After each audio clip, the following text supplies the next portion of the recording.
Highlights from 90 Day Fiance. Before the 90 days, this is Irene, Faith, Love, and Trends. When it comes to Emma, of course, Zayed left her in the desert. Muhammad played games with her, had her going to meet him when in fact his plan was never to meet her at all. And he knew that he was going to be the plan B that she originally came for Zayed.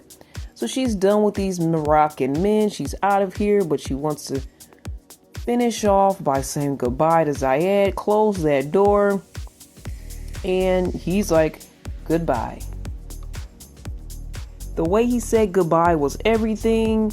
She didn't really like it. She wanted apologies, and I think she probably wanted another chance. She thought that he might soften his heart, but I'm glad he said goodbye, and he was done with her.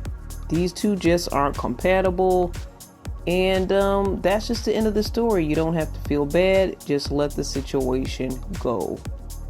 That's one of the things I like about men. They know if it's not going to work, it's not going to work. And they'll let things go unless they want to play games with you.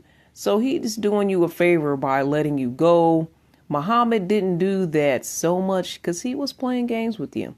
So now she's going to find herself, love herself, and she's still open to love. She tears up, but she believes true love is out there for her. Rick and Trisha, we cut to Rick. He's trying to get that water. There's like a watering pole, and he was struggling. This is a big guy, but he was struggling holding this watering pole. Like, you really do have to balance it. So they start washing their own clothes, and he's surprised that they never had a washing machine, and she's just been washing her clothes like this for basically her whole life, which she's only 25, but so they're washing clothes and they're talking, and she reveals about her mom who left the family for another man, and in their culture, if you do that, you can't see the kids unless the new husband allows it, and then you have to do like an animal sacrifice and put that blood on the child. And she didn't do any of that because it sounds like her new husband wasn't up for that. So she never really had a relationship with her mom, and she wants kids of her own because, her dad is pushing for kids and wants Rick to answer whether he will. And we know that he says he really doesn't want to, but he's kind of making it like a maybe. But anyway, she says, I also want kids as well, and I know that my dad is going to want to answer very soon. So he's thinking to himself, it would be best if she just asks him for more time. At the end of the day, Dad questions him again. They kind of have a little stiff drink first, and also Uncle comes along, and they keep like prodding him, like he was like, well, I love your daughter. He's like, okay, I get that. We know that. But are you going to do this? We need an answer like yesterday. So Uncle's like, hey, if you don't want to do this, or you don't know what you want, then we could take our daughter back. So Rick, you have some questions to answer. He says he doesn't want to give up Trisha. He does believe she should be a mother, especially with the heartfelt story she shared with him. But he's talking about he doesn't have the money to have another kid. I really feel like he's not on the fence. I feel like he's more like he doesn't want kids. But he's got to answer that question next time. Sheena and Forrest, after the attorneys tell them the bad news that basically she won't be able to come to the U.S. because Forrest doesn't make a good salary, and you have to make so much money in order to get the visa to come to the U.S., they continue with some alone time and just trying to cheer up the situation. They're still happy with each other. As they're going on this little vacay, they're filled with, saying the little innuendos with each other because they have plans to be each other's first. So they end up at this nice resort that it looks like Forrest planned, and they lose their virginity to each other. Forrest jokes a lot, it wasn't like one of those sexy moments, but it was something special between the two of them. And they kind of joked before everything started to take place. And after the aftermath, Forrest is even more in love with Sheena. It was magical for him. And now he feels like she is his other half, even though they haven't done the paperwork yet. He's proposed that this is his other half, and he can't see himself leaving her and going back to the U.S. with his mom. His mom is going to have a fit about this situation. He already knows. We already know. Lisa and Daniel, she gives him a weird little kiss before the cleansing.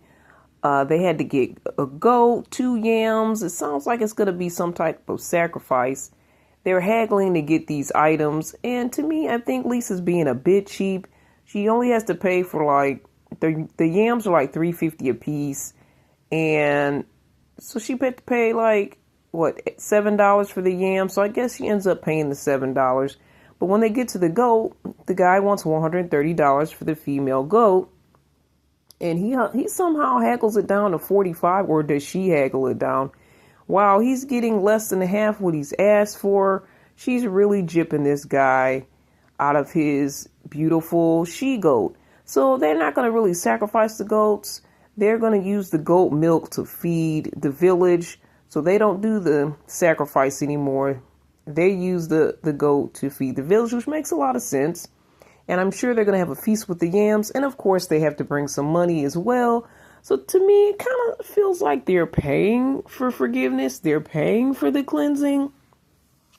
Well, when they get there, the priest, he is dressed in his getup. It's kind of a scary little small room when this is happening. This is not what Lisa expected. She's seen other things she didn't expect, so I don't think she should be that surprised at this point. He's screaming, he's spitting. They say he's, the captions say incantations. He's chanting or whatever he's doing. She's like, I don't even know what this guy is saying. This is freaking me out. But they go through this ritual, and she has to kiss these 2 statues, and they become one. Of course, they confess. She confesses all of the sins and the lies and all of that. And she's like, this guy's like no priest I've ever seen. He's yelling, screaming. He drinks this drink and spits it all out on these things in front of him. I don't know if it's some type of shrine that he has set up to do the cleansing. He said the money is a tradition. Drop the money here in the basket. So to me, all I was feeling like the money was really the main part of this thing. And they were basically paying for the forgiveness. But, the money paid off. She is now cleansed. They're back to yucky kissing again. And it looks like Daniel says he agrees to sleep with her again as well. So the messiness continues with Daniel and Lisa. What other trouble can they get into? So Joshua and Elise, they've been fighting. After they're fighting the doubts on both sides, they go to the beach and kind of talk about the situation, about the last argument, about him possibly using her for money. He assures her that, I'm not trying to use you. And he cares about her. And the Nat situation she keeps bringing up, and he's upset because she keeps bringing it up. He keeps saying, there's nothing between us. I'm just living with her. We're just friends, etc., etc. And she's trying to say, well, how can I trust you? He's like, well, let me prove that I can be trusted. She goes to his job where he sells boats. The boat wreck was a big issue, and he was in danger of losing his job. So she comes to hang out at the boat, on one of the boats there at his job. Nice place. She arrives. She's wearing this little itty bitty bikini. There's no backing to it. I was like, that's kind of gross. You could at least wore like a wrap to wrap around you you're going to an office. This is not like you're going straight to the beach, right? She sits in his chair. It's like, the guy's like, this is his chair right here. I don't know if he was trying to prove he had a job or what. But the place looks pretty nice. He's a boat salesman, so I guess he could sell anything, right? He must have a strong power of persuasion. So they get on the boat. They're enjoying everything. And, they talk about his wreck situation. And he says, I thought it was going to be $20,000 that I would have to pay my company back, but it was only a couple thousand. The wreckage was not that bad. And she's like, well, how did you pay them back? And he says, well, the next boat he sold, he didn't get the commission. It went straight to the company. So she's like, okay, that makes sense. Our only issue now is Nat and their situation. And he's like, well, you know what? If you still feel weird about this, let's go meet Nat, the three of us, and let's talk this out. I believe, when they were at the beach kissing, and, I believe they probably took things back to their place. I don't know all the things that they did. They didn't show all that, but anyway, seems like they make up pretty fast and they fight pretty fast, especially with Elise on Elise's end. So Elise kind of goes ham on the whole situation when they say hi or whatever. They talk for a bit. And she's like, well, you know what? I just think it's weird that he's financially bonded to you, emotionally bonded to you. What are we, just sleeping together? So you look like you have a relationship with her, and are you just using me to sleep with someone? Like, what is this? What's going on? And then she's like, well, I need to get down to the bottom financially. What's happening? You're letting him live there for free, and like, how's the money situation? And then that's like, I'm disgusted about that. I don't want to talk about money. I guess she feels like that's a detail that she feels is private, but not really. If this person is supposed to be his woman, I think she should know that information. And actually, he should have been the one to tell her anyway. She shouldn't have to go to Nat for that information. So she's like, well, what you want me to go to everyone here in this bar and ask them, is this normal for this type of situation to be going on?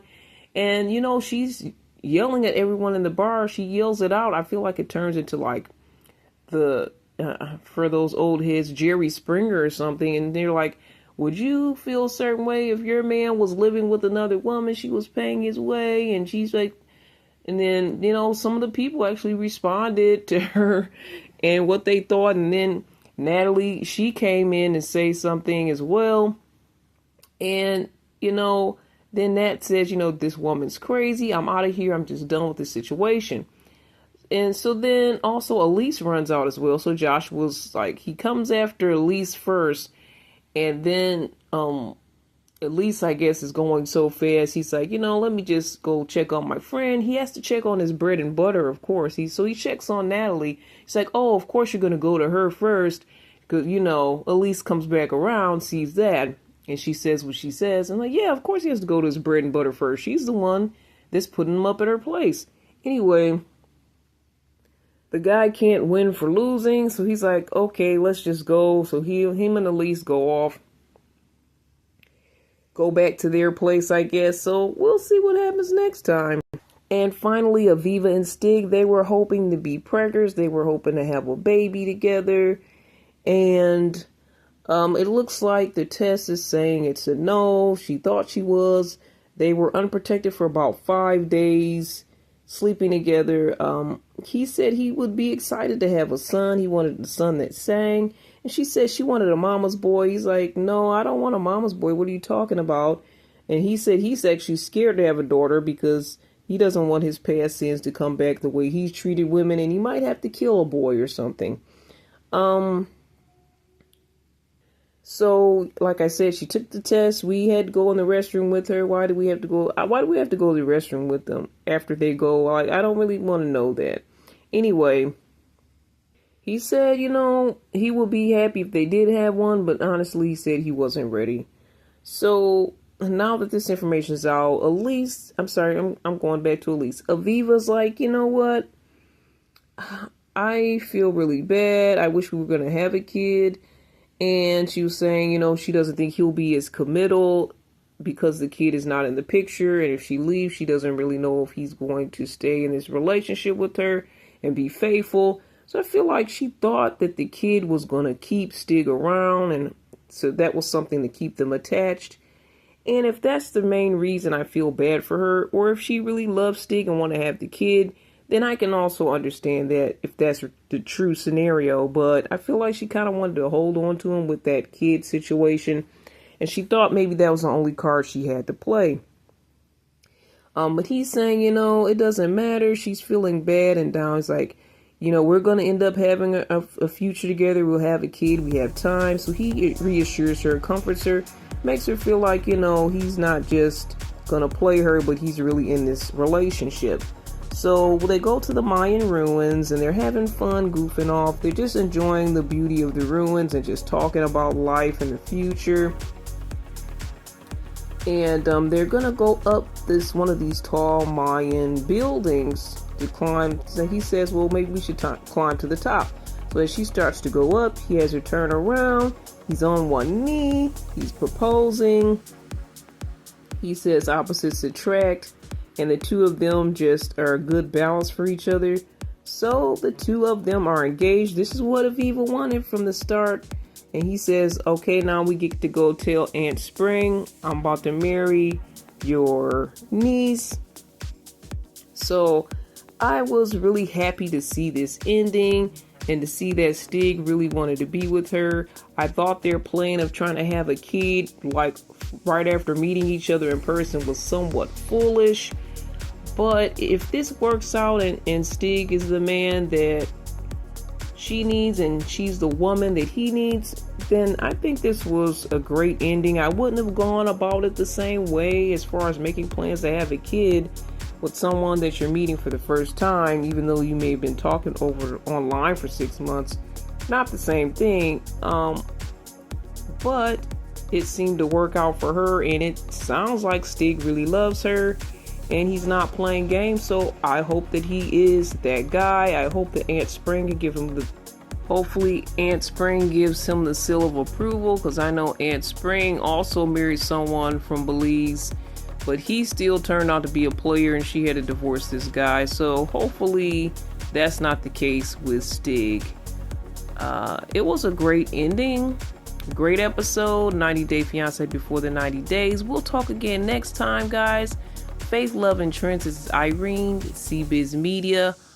All the best, and God bless.